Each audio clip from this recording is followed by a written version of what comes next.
Good evening, ladies and gentlemen. Welcome to the Prom Center for the 2009 NCAA Division II Volleyball Championship Pre-Tournament Press Conference. This session is the third quarterfinal match between the University of Tampa, champions of the South Region, and California State University San Bernardino, champions of the West Region. The Spartans of Tampa enter the 2009 championships 31-2 overall and are ranked 6th by the AVCA after capturing the Sunshine State Conference Championship. Tampa is making their 14th consecutive NCAA tournament appearance, 26th overall, with an all-time record of 40-23. They are seeking their second Division II championship, winning their first in 2006. The Spartans lead Division II in hitting percentage and are represented by head coach Chris Katnack in his 26th season, along with Miss Melissa Vanderhall, a junior outside hitter from Hempstead, New York. The Coyotes of California State University San Bernardino enter the 2009 championships 32-1 overall and are ranked second nationally by the AVCA after capturing their fourth consecutive California Collegiate Athletic Association championship. Cal State San Bernardino is making their 10th consecutive and overall NCAA tournament appearance at the Division II level with a 27-9 all-time tournament record. They are seeking their first Division II championship. They have won 4 West Region championships in the last 7 years and have competed in the West Region final 10 straight seasons. They are paired with Tampa in the national quarterfinals for the second time, also playing in 2003 when Cal State San Bernardino was tournament host. The Coyotes advanced to the national semifinals in 4 sets. Cal State San Bernardino is 4-0 all-time against Tampa in the only quarterfinal match of this tournament in which the two teams have prior meetings. Coyotes are represented by head coach Kim Chernis, the 2008 AVCA Division II Coach of the Year in her 19th season, along with student athlete Ashton Hall, a senior outside hitter from Eucapia, California. We'll begin with an opening statement from Coach Katnack of Tampa, with Coach Chernis of Cal State to follow. Thank you, and we appreciate the hospitality of Concordia. It's very warm and welcoming, even though the weather outside is very cold. Very excited to be back. When you don't make it here, you realize how special it is, so we're trying to enjoy every moment. And I also would like to echo Chris's sentiments. Concordia has been a wonderful host so far. We are very pleased and proud to be here representing our conference and our region, and very excited for the tournament at hand. We'll now open it for questions for the head coaches and the student athletes. Again, please make sure that your cell phones are turned off, and please state your name and affiliation. Thank you.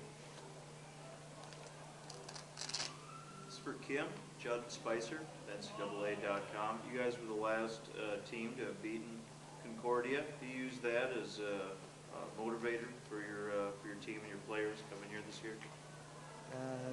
To be honest with you, my team is quite focused on Tampa. That is really all we're thinking about right now. They're a tremendous opponent, and we've had really good matches against them in the past. They're super athletic. They're fairly well coached by my contemporary over here, and we're really excited for that matchup. And the one thing that we have learned from our past 3 experiences in the Elite Eight is that you take this tournament definitely one day at a time. I intended that as no slight, not to say looking ahead, only to say as an overall motivator for your chances to take a title, I guess.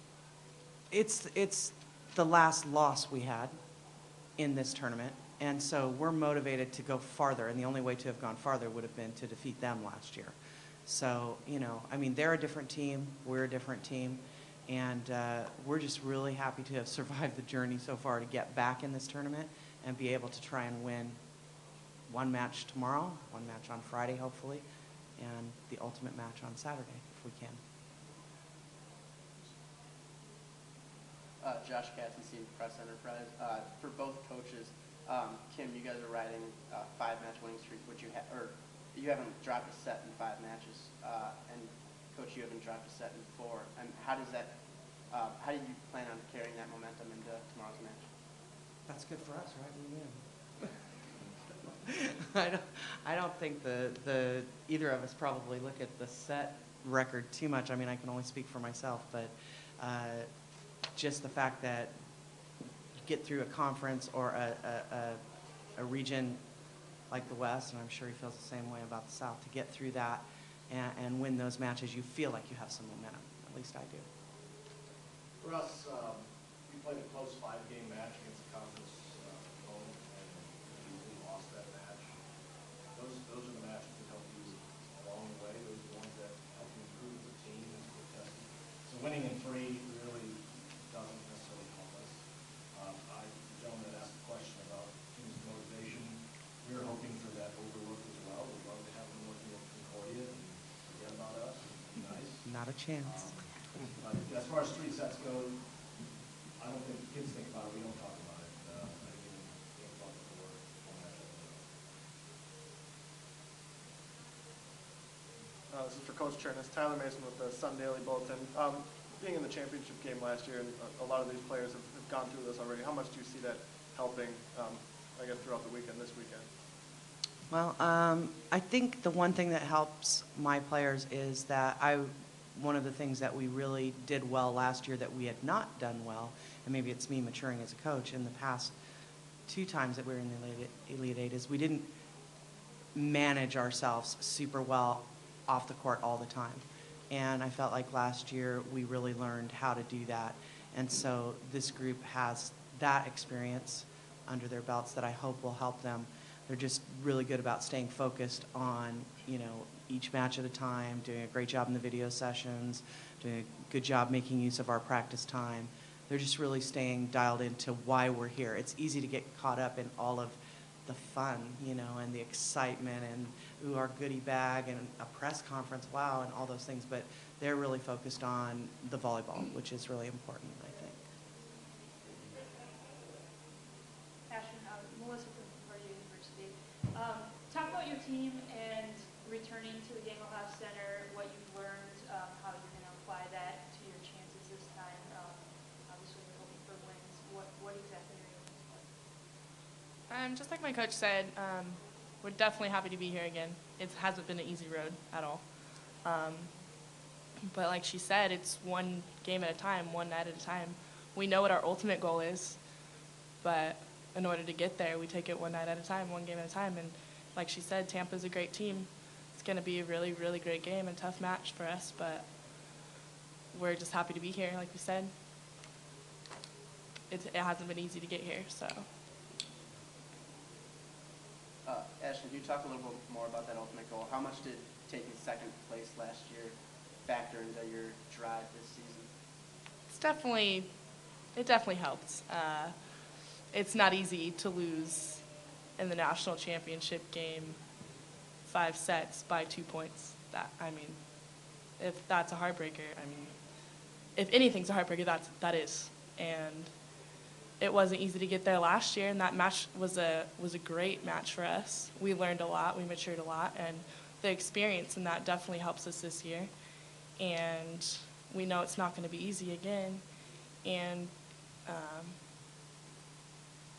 like you said, losing by 2 points isn't fun at all. So for sure, we have a lot of motivation to get there again.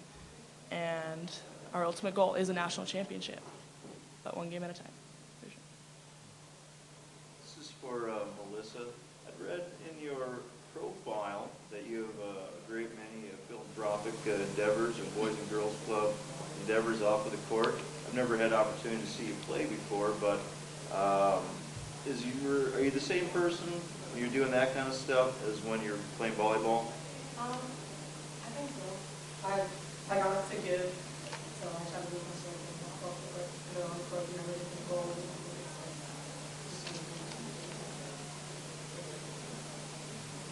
Melissa, you were recently named an All-American. Congratulations. What are the strengths of the team? Because you guys have a lot of offensive success. Do you think that that's your greatest strength as a team this season, or? We have great team chemistry. We go along really, really well. We'll have our communication breakdowns here and there, but I think the strength is always like how close we are. We're really close on the court and off the court. So I think that's a lot. And Coach, Coach, you guys have a tremendous NCAA record in the NCAA tournament, except you guys haven't been able to beat San Bernardino. What do you think will be different this time? What do you guys think will be different? Well, we didn't look at the 0-4 coming in, but like all good things, streaks come to end, so maybe that'll come to end tomorrow. We don't know. This group has never played San Bernardino, and so I'm not really worried about how they look at that 0-4. I'll bring it up tonight if I know that 0-4 and motivation. Thanks, Melissa. You know, this team, we lost one of our outsides to Mono. Our two kids kept winning. We had to win to host our region. We had to keep winning, and we had a match where we had our backup setter, Barrow. Melissa was out with the flu, Barrow was out with the flu, Richard was out with Mono, and we came back from 24-19 in two of the games, two of the sets, and won those. Again, we dropped that match. We don't host. We're not in position. And in our region, it was, for us, it came down to hosting that class to win. So this team has a resilience that I've admired, and never thought we would be here at this stage. I thought we were, a year from now we would be at this stage. So we're pretty proud of what they've accomplished. And the streets and 0-4 doesn't matter to us. I have no seniors, so we could be 0-5 going in next year, and it would be as motivated to be back here. Coach Turnus, you had 3 players just a few days ago named All-Americans. Does that make this week even that much more special to see them get those honors? Yeah, I really like to see those kids get honored for what they do. And I also think, and I tell this to my team every year, that I tell the rest of the girls that this is a huge honor for our team. Because unless you really do well, there are a lot of girls out there that are not being recognized, that are really good. And really the only way that you can get recognized is have your team do so well that you have the supporting cast that allows somebody to achieve a certain amount of assists per set, or you have the supporting cast that defends at a level that you have hitters that are getting enough swings and you're getting balls to middles. So I always tell our team it's a huge compliment for our program, and I just really like to see those players get that. It's something that they can brag about for the rest of their life, live on, and they can tell stories at the table, and it gets bigger and better every year, I'm sure. But it's something that's nice for them to have, and it's something personal. So I think that's really a good thing. We have time for one final question. Right in the front. Coach Turnus, San Bernardino never won a title in any sport. And How much do you think that idea of representing your school and hoping to claim that first title adds to the motivation this weekend? For me, it's a big motivating factor, but I'll be in heels, so not much I'm going to be able to do about that. But for my team, for this team, it's like Chris said, this is this team. This is their journey. They're interested in doing something for them that represents the school and represents our program. They'd be just as motivated if the soccer team had won one, 2 weeks ago. They would be just as motivated. This is personal for them. And, and likewise with the 4-0 thing against Tampa. They've never played Tampa. They just want to win that match. And so I would be extremely proud to do that for our university because they've been very good to me and very good to our program. But for the girls, it's their journey. That's what they're looking for. Thank you. That concludes the third quarterfinal press conference. Thank you to California State University, San Bernardino, and the University of Tampa, and good luck.